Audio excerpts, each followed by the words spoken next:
Thank you for listening to The History of the Papacy. I'm Steve, and we are a member of the Agora Podcast Network. We are on Facebook and Twitter, and you can find both by searching for A2Z History. If you have any questions, comments, or feedback, you can always send me an email to my email address, steve@a2zhistorypage.com. Today we are going to wrap up the so-called Byzantine era of the papacy. This was the time when nearly every pope was of Eastern origin and owed his job to the emperor in Constantinople. Things will change dramatically for the popes after this time. We also see some interesting stories, like a bishop of England who came all the way from Tarsus, of all places. This is a really transformative, exciting, and important time for the popes of Rome and Christian Church. So I hope you enjoy, and let's get on with it.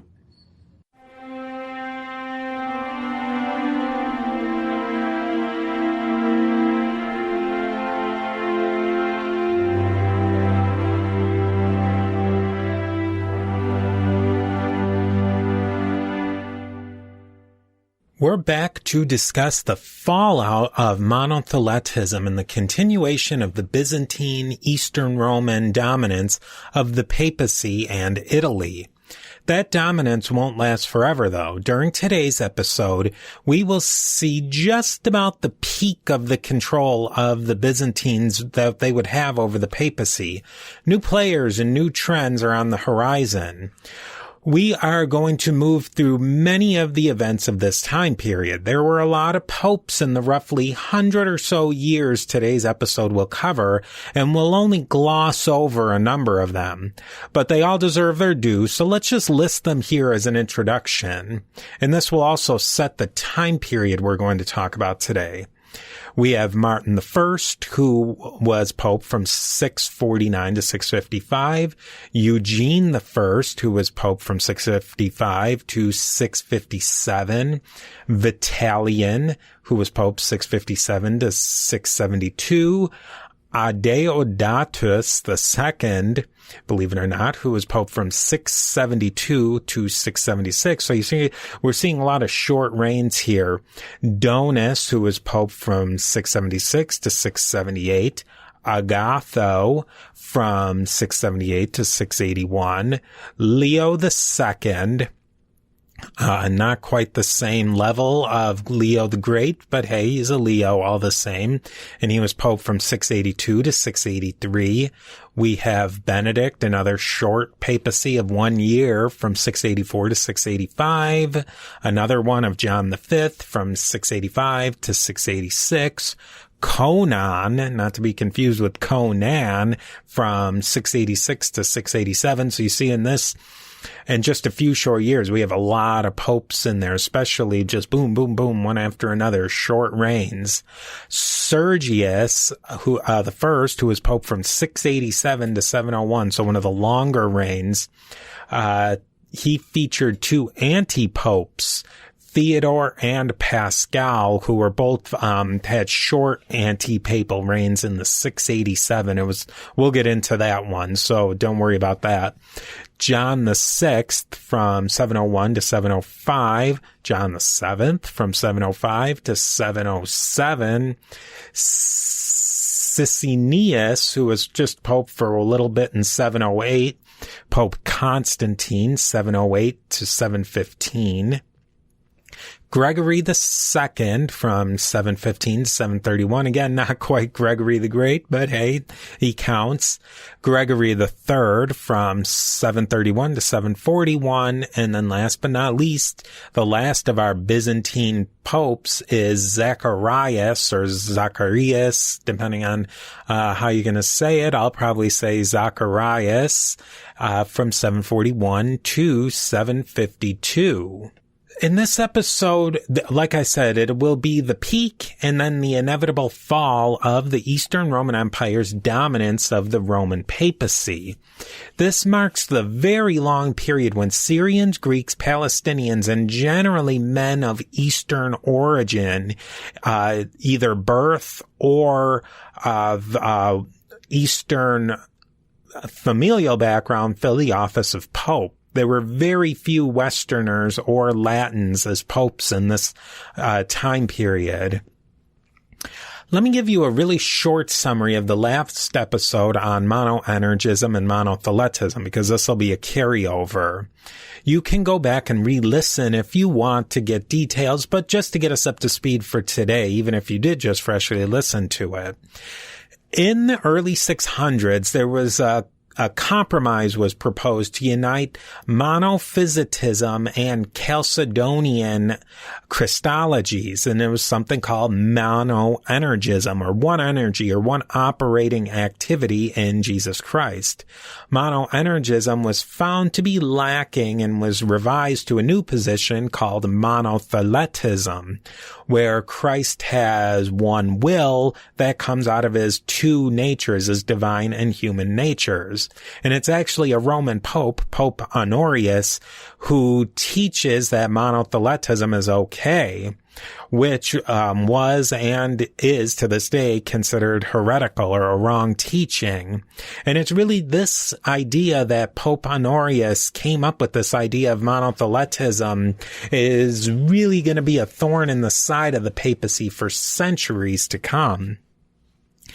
In the meanwhile, after the end of the Persian War with the Roman Empire, which was back together for a while until the Arab armies just bash through and conquer almost all of the Levant and the Holy Land. So basically there's this big war between the Persians and the Roman Empire, the Eastern Roman Empire, if you will. The Persians take a ton of Eastern Roman lands.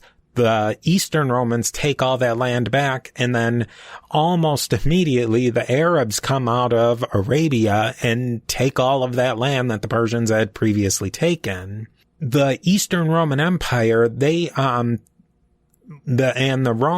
Roman Church in particular, they really go up against monotheletism hard after Honorius, and they don't let up on it. For starters today, we are going to back up just a little bit from where we left off in the last episode, when we left off with the death of Pope Theodore in 649. Let's look at the pushback against monoenergism and monotheletism in the East, because we didn't really address that in the last episodes. There was a lot of monks in the Levant and in the Eastern Mediterranean that voiced some serious problems with monotheletism. Emperors and the government, they had problems with this because they were going against the regulations to not speak about wills or energies. That was the rule of the day. And the emperor and the government really had much bigger problems. You know, you have Islam bashing down the door. There's the last thing they really want to deal with is this internecine conflict over a pretty arcane theological debate.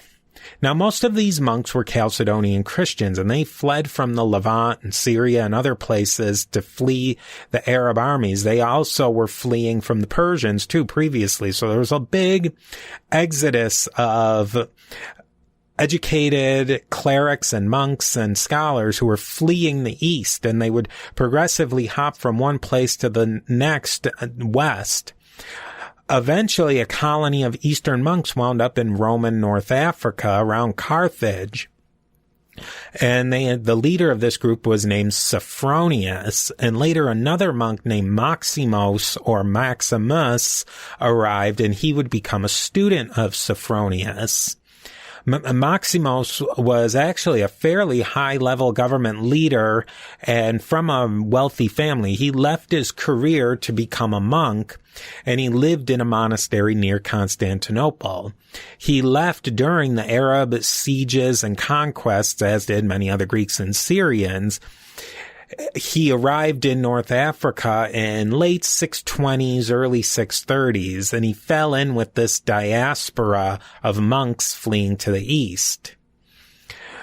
Now, there's a really big council called the Lateran Council of 649, and it's a really big deal. It took place in the Lateran Cathedral in Rome. And it marked a major change in the Roman papacy to a more intellectual and Greek flavor, and it's the beginning of the change of the relationship between East and West. The East always deferred to Rome when it was convenient. In academics and in scholarship, though, Rome and the West just couldn't hold a candle to the East, though. And this disparity in intellectual and scholarly output, and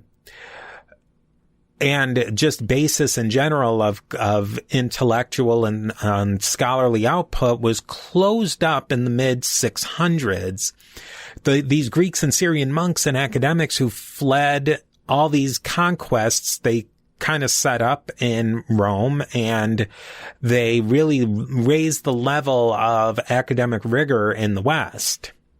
And really, for all of these monks and scholars, the Wild West of Rome was the natural place to go. It was still officially under the control of the Byzantine Empire, which was good, but the power of Constantinople was weak there.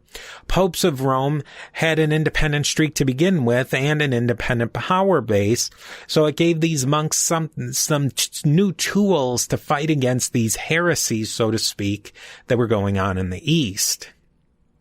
Now back to the Lateran Council, Maximus and the current pope and the first pope we'll really speak of today, Martin I, organized this important Lateran Council, like I said, which was in 649.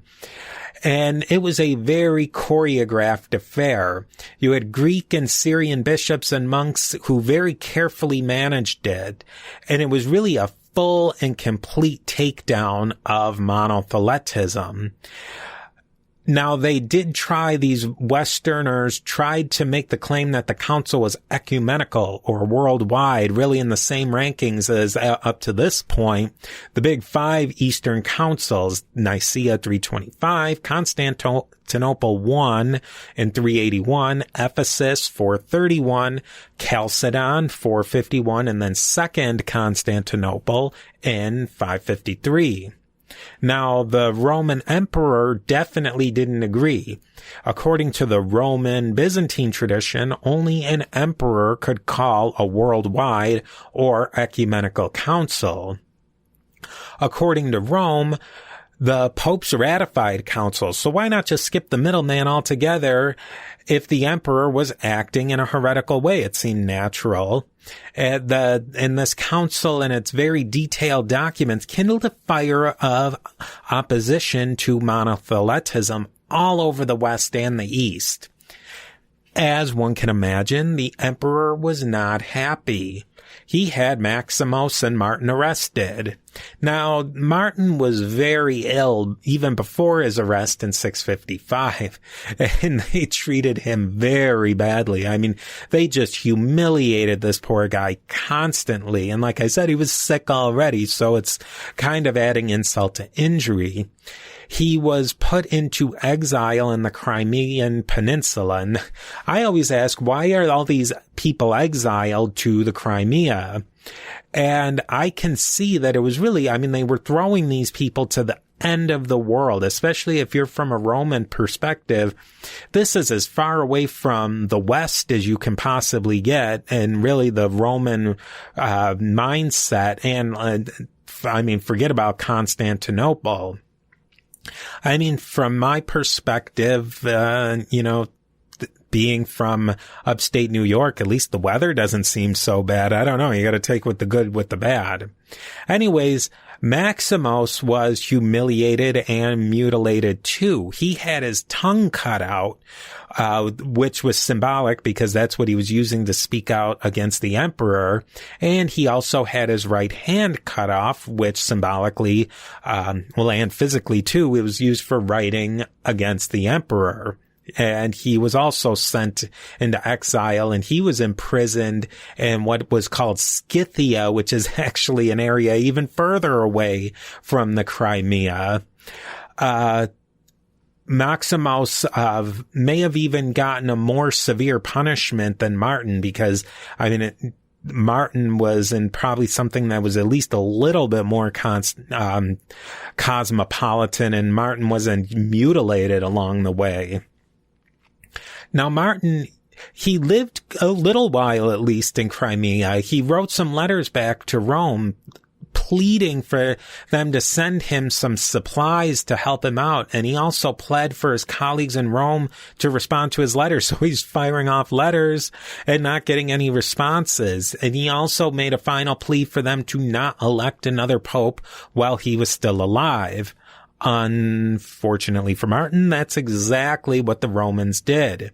The Romans elected Eugene I as pope while Martin was still alive, and this caused some minor controversy, but really not much, because everybody knew Martin was a goner. Life and administration of a big see and a big organization had to go on.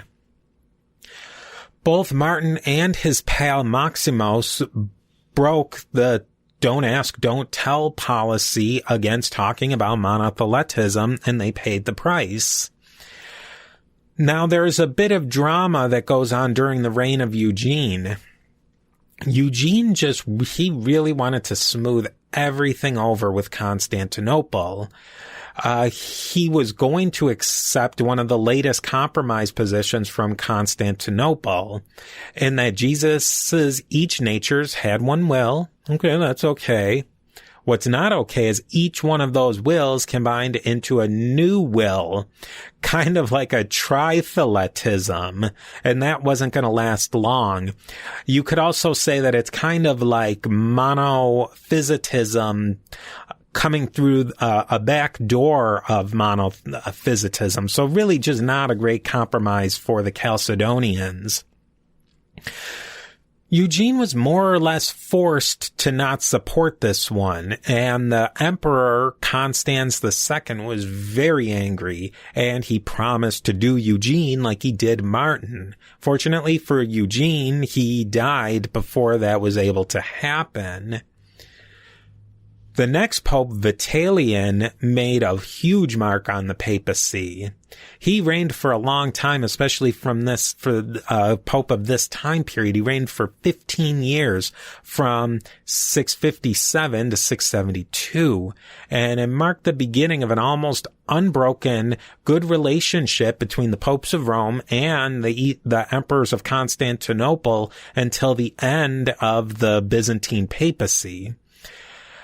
I might be stretching that word good, though, and good might not be the right wording. Maybe cordial is more like it, or cooperative. There's some bumps along the way, but it's really mostly normal relations from here on out. We have some continued doctrinal and political upset, though, with the patriarchs of Constantinople. And the patriarchs of Constantinople were really notoriously wobbly on theology. The popes in Rome were all, at the same time, building their reputations as bulwarks of orthodoxy. Let's zoom into Vitalian's reign for a few moments. He really had I would say, maybe one of the most interesting papacies of this time period, and really of the whole Middle Ages. As we said, the Byzantine influence during this time period kicks into high gear.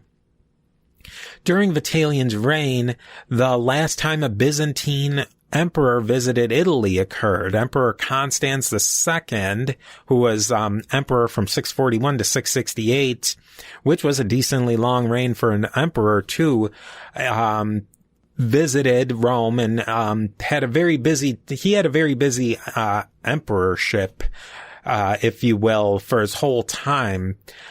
Quickly, Constans II, he was the grandson of the Emperor Heraclius, and through a series of political and dynastic conflicts would eventually bring Constans to the imperial purple.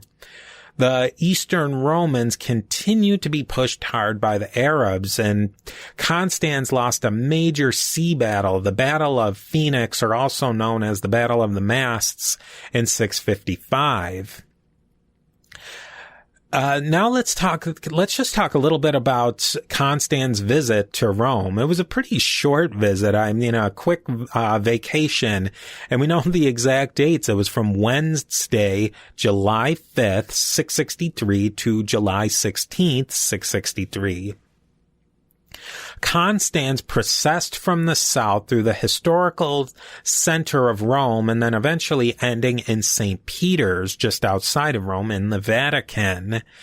Constans met up with Vitalian at the city limits, and they had a full formal adventus, the Pope and the Basileus of the Eastern Roman Empire together. And it's really a throwback to the old days of Rome, and just a ton of pomp and circumstances. I mean, really as much as you could possibly throw in. This whole thing was really meant to heal the wounds between the papacy and the emperor, and bring together the East and the West. In the meanwhile, as these meetings and pageantry were going, Constans II, he worked to steal everything that wasn't nailed down, and even a few of the things that were nailed down, like the roof tiles on churches, particularly the Pantheon, which had been turned into the Basilica of St. Mary and the Martyrs. After his 2-week stay in Rome, Constans moved on to Sicily, and he spent the next 5 years of his reign, in the last 5 years, as it were, in Sicily. There was some talk of even moving the Eastern Roman capital from Constantinople to Sicily. The aristocracy of Constantinople was not happy about this, and Constans was murdered in his bath, so the move never happened. The alternative history possibilities of this potential move of the capital are really endless, in my opinion. Do the Arabs sweep through even more quickly, taking Constantinople? Does this retrenchment of Roman power give Christendom a chance to rebuild and maybe push back earlier than they had? Who knows? I mean, I'd love to hear what you think about all of this, because this is a fascinating topic to me.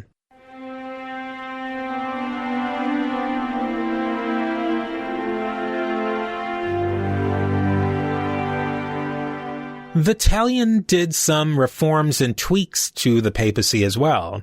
He started a collegium for liturgical singers. He was highly interested in the English church, and he appointed Theodore of Tarsus as the Archbishop of Canterbury. How does a Syrian from Tarsus become the top bishop in England, especially at this time period in what you would call the Dark Ages? It's very interesting, and it shows the huge influence of Easterners, Syrians, Greeks, Levantines on the development of Western Christianity at this time. If you want to learn more about this fascinating character, you really have to listen to an interview that I did with Professor James Early, who really lays out the whole background and context of this enigmatic figure of Theodore of Tarsus. It was a fascinating conversation about somebody who really wouldn't come to the top of your list of people knowledgeable, of people who've really carried through into the modern area of famous, but he was a household name in the Middle Ages, I can tell you that. You can also watch this episode in documentary form produced by Nick Barksdale on the Study of Antiquity in the Middle Ages YouTube channel. And both links to both can be found in the show notes or at a2zhistorypage.com. Now back to Vitalian. He reformed the Roman liturgical rite.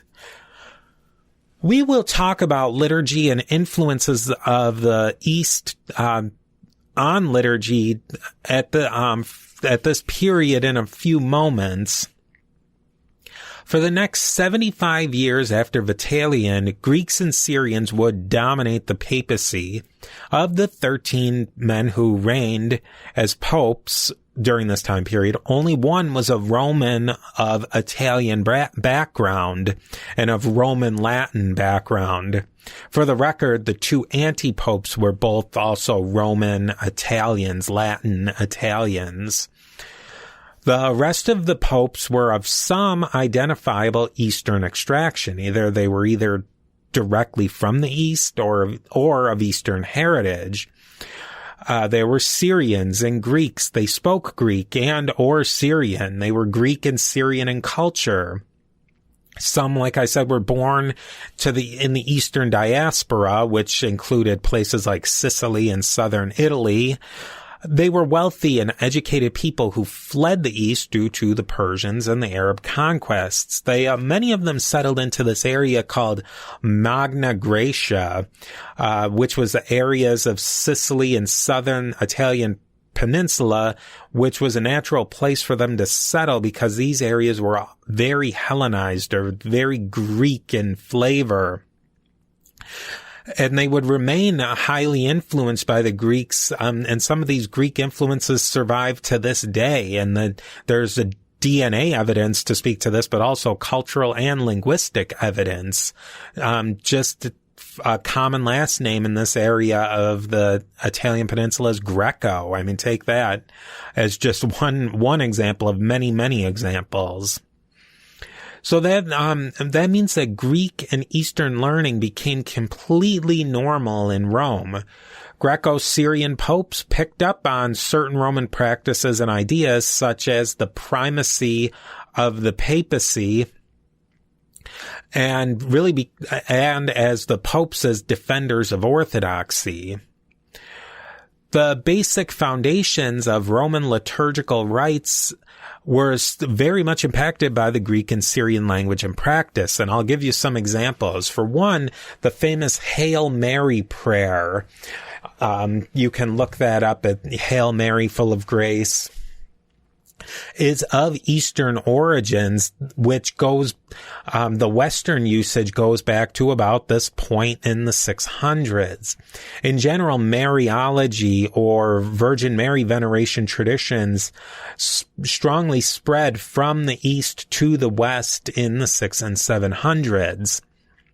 Mariology was important in the West even before the 600s, but many of the modern Western theological and adoration practices go back to this time period.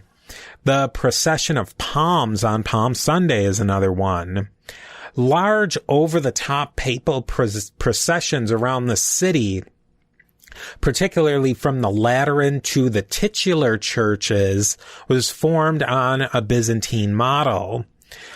There was a large-scale introduction of Greek vocabulary and terminology into Latin. For example, Kyrie eleison. It's very important usage in Roman Catholicism to this day, which means, in English, Lord have mercy. It's a Greek term, not Latin, Kyrie eleison.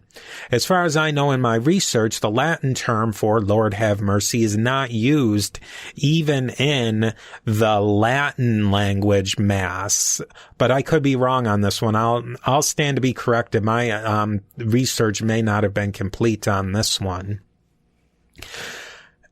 In general, the big themes of this time period are that theology became the main educational game in both the East and the West. Now it's time for people to say, oh, science was dying. If it was only for those backward Christians, we'd have like 747s by the 1400s, the Enlightenment in the 1200s, et cetera, et cetera. I mean, you can just insert statement here. I mean, we all know the drill.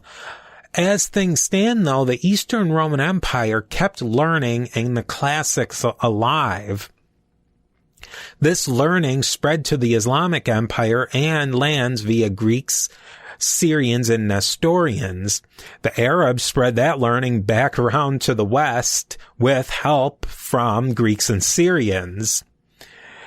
Greek language learning, literacy, and practice sunk into Western Latin academic and theological practice, both of them. A tale of an Anglo-Saxon bishop visiting Rome is a good example. The popes and the bishops completely spoke Greek to each other. Later in the 700s, Latin learning and literacy made a a big comeback. And this was particularly when the Germans when they took over, because they really ran with Latin as a lingua franca. This is also the time when the Balkans and Greece and Thrace were removed from the Roman papacy's ecclesiastical control during the later part of the Byzantine Papacy. Much of these areas would become firmly under the cultural sphere of the Eastern Roman Empire, and really are to this day. And then the last theme of this time period was, it's really the last time for a long, long time that the East and the West had decent relations. It would really be the long slide towards the 1054 schism and even worse relations beyond. Let's zoom into one other papacy from this period, that of Pope Sergius from 687 to 701. Obviously, he's an Easterner in origin. He was born in Sicily of a Syrian family. During his papacy was the Sixth Ecumenical Council, the Third Council of Constantinople, which happened from 680 to 681, and this finally settled the monotheletism questions, pretty much. It declared monotheletism heretical. That one sticks. We'll talk much more about this council in a future episode. Sergius had an interesting papacy from the beginning. After the death of Pope Conon in 687, there was a major succession crisis. There was two claimants to the papacy. Theodore, a Roman priest who was supported by the military in Rome, he made a run for in a previous papal election but lost. And then there was Pascal. It's unknown. He could have been a Greek or Syrian, or probably a Roman. He was the archdeacon of Rome under Conon, and as we've seen many times before, the archdeacon of Rome was a natural successor to the Pope. And this Pascal character was very hungry to become Pope. When Conon died, Pascal and Theodore were elected Pope by their respective factions. Pascal and Theodore both made a run for the Lateran, and each took over a section and barricaded themselves in the Basilica. I mean, you kind of picture somebody putting the tape line down the middle. Hey, this is my spot. That's your spot. Don't cross over. And I'm going to put a line of pillows in between. But in the end, there was a compromised pope who was put up, and his name was Sergius. I mean, by all accounts, he was a decent guy, an Easterner, a priest. He had a good resume. He was popular amongst the various factions, the administrators, the civil administrators, the people, the military, etc. He was a priest of one of the titular churches, and so he was essentially a cardinal, a term which was starting to be used at about this time. The local military faction took over the Lateran and gave Theodore and Pascal the boot out of there, gave them the eviction notice. Theodore gave up without much of a fight and accepted that he wasn't going to be pope. Pascal was a different story. He tried to bribe the Exarch of Ravenna to come help him out. Now remember, the Exarch of Ravenna at this time was the civil, secular leader of the Italian peninsula, ruling in the stead of the emperor. The Exarch did come, but when he got there, he saw that Sergius was the most popular with all the major stakeholders. And so he decided to back him. Pascal didn't give up so easily, though. And he had to be canonically removed from his church position. He was then arrested and imprisoned for magical practices. What were those magical practices? We don't know. What we do know is magical practices was a civil crime, and that might have been a very convenient way to just quickly and quietly get rid of Pascal. Sergius's reign was pretty interesting after all that drama, too. He had a very mixed relationship with the Emperor Justinian II. We won't get into all the ins and outs of Justinian II's rocky reign. If you want to learn more about any of these Byzantine characters, I would definitely suggest listening to the History of Byzantium podcast by Robin Pearson. I would also suggest reading the Lost to the West book, which was an excellent book by Lars Brownsworth, a podcaster and writer. In short, Justinian II had some successes, but the enemies, particularly Arabs, continued to make major gains. Carthage was conquered by the Arabs during his reign. And we did do a sidetrack episode on that, which was a very interesting time. Eventually, Justinian was taken out in a coup, but he was able to wrestle the purple back. And a fun fact, late in Justinian II's reign, Pope Constantine, 708 to 715, visited Constantinople for a full year from 710 to 711. And just generally, this whole period was a time of good feelings for emperors and popes. Not so much between ecumenical patriarchs and popes, but that's a different story.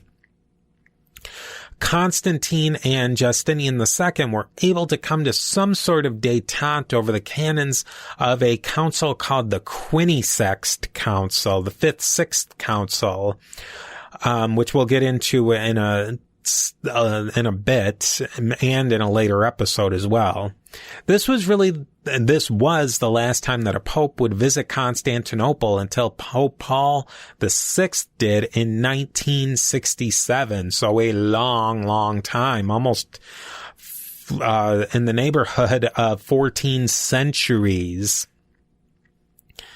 Let's not go too far though and reverse back to Sergius.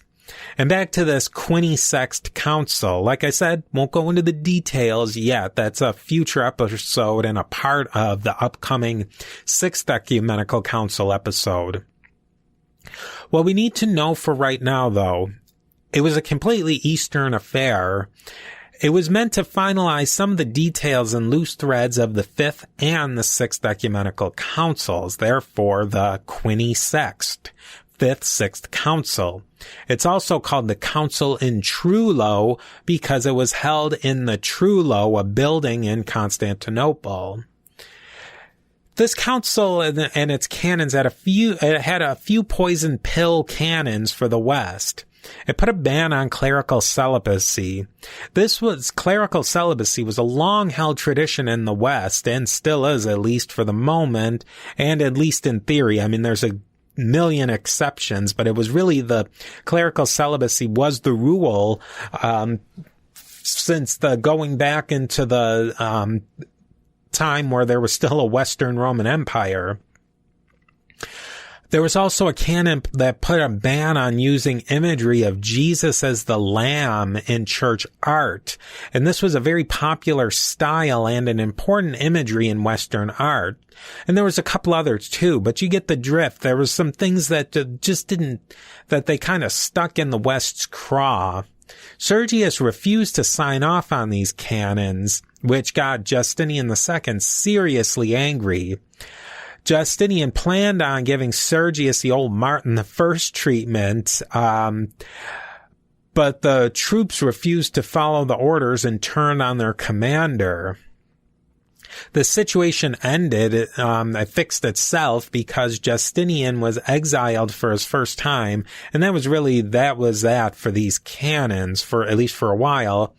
In the end, Pope Constantine made a verbal agreement on the canons, which was mutually okay for both sides when he was on his big trip to Constantinople, and it just kind of buried it. One last thing to mention about Sergius's papal reign, though. There was two organizational events happened.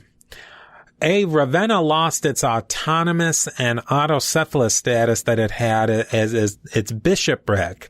The emperor took that away and gave it to the popes as a present. A little afterwards, the See of Aquileia returned to communion with Rome and submitted to papal control. And this is officially the end of the Great Schism of the 3 chapters. Remember that one? It went all the way back to 553 when the Pope signed onto the canons of the 5th Ecumenical Council. So this is a schism that was going on at that top part of the Adriatic Sea, Ravenna, Aquileia, Grotto, a couple other seas, and it was going on for a long, long time. Part of the package was of the schism, and one of the reasons for the schism was the condemnation of certain writers and parts of their writing corpuses. We've discussed this in detail in past episodes if you're interested.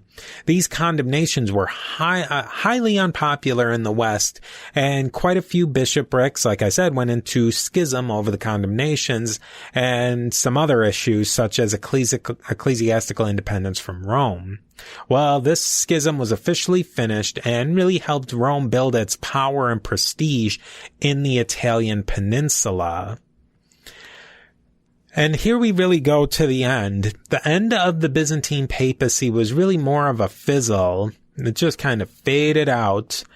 The Byzantines lost almost all their Italian peninsula territory by the time of Pope Zacharias, who reigned from 741 to 752. Again, Zacharias was of Greek descent, and he may have possibly actually been from Greek proper. And he's the last Greek pope ever, or at least to this point in 2020. Let's be specific, April of 2020 when this episode was recorded. I mean, who knows what else 2020 has to hold for us. It's been a very interesting beginning of 2020 anyways. Over the course of the years of this time period, the Lombards and the Franks became much more powerful force in Western affairs. Overall, the situation in the East was a complete mess, and it was degrading quickly. There was assassination, civil war, and the major struggle with the Arabs, and much more. The Eastern and Western political needs were growing apart.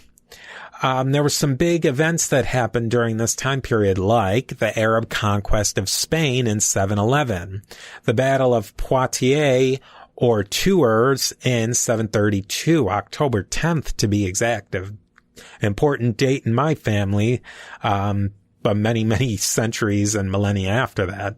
And this is when the Franks defeated a sizable Arab army in central Gaul. It's said to be the high watermark of the Arabs in Europe.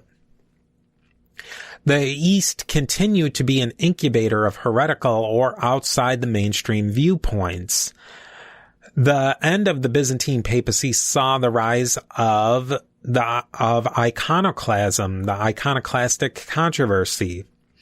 This is the belief that religious art and imagery are not to be venerated. There are several factors that made this viewpoint popular in the East, particularly the fact that Islam was winning and they were very iconoclastic, or aniconic is another way to say it. I should say that icons quickly are religious pictures that are venerated but not worshipped in Christianity, and that's a fine line that many people will argue to death over, but we'll get more into that when we start talking about the iconoclastic controversy. We will focus an entire episode just on iconoclasm. So like I said, this is the short story, but for our purposes today, iconoclasm was just another issue that separated East from West. The West was strongly iconoduals or iconophiles, lovers of icons. So I'm dropping the vocabulary in here that we'll definitely use a lot.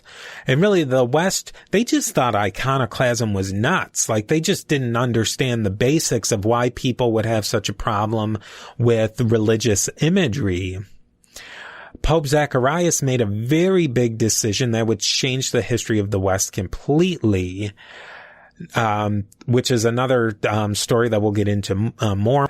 The Franks became incredibly powerful allies of the papacy, and especially in the papacy's conflicts with the Lombards. The end of the Byzantine papacy opens up all sorts of new and exciting topics to talk about in papal and Christian history. We have Irish Christianity, the spread of Christianity in Germany, iconoclasm, the Sixth Ecumenical Council, and much, much more.